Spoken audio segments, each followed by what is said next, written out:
পাকিস্তান আরেকদিকে বাংলাদেশ দুই বাংলাদেশ এবার প্রতিবেশী দেশের সামনেই মোদিজি ভারতকে জবাব সিংহের দিল। মতো গর্জন ইটের বদলে করেছিলেন। পাথর ভেবেছিলেন দিয়ে জবাব চারদিক দিল। কাঁপিয়ে তুলবেন, কিন্তু শেষ পর্যন্ত এখন যে দুটো লাউ সেই কদু। যতই সিংহের মতো চিৎকার বাংলাদেশ করুক না এবার কেন, ভয় পায় না। বাস্তবে দেখা গেল ধারের কাছে গেলেই সেই সিংহ রূপ বদলে যাচ্ছে এক বেচারা বিড়ালে। সাহসের পরীক্ষা দিতে গিয়েই মোদি বাহিনীকে বারবার পড়তে হচ্ছে লজ্জার মুখে।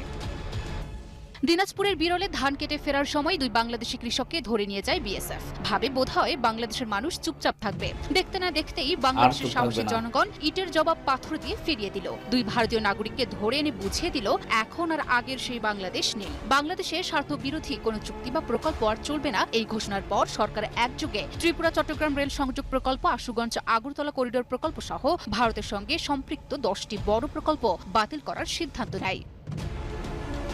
এই সিদ্ধান্তের ফলে ভারতীয় প্রশাসন এবং মিডিয়ার দাঁত রাগে কিরমির করছে। কিন্তু ঘটনা এখানেই শেষ নয়। অন্য প্রতিবেশী দেশ পাকিস্তান সীমান্তেও মোদিজির সিংহরূপী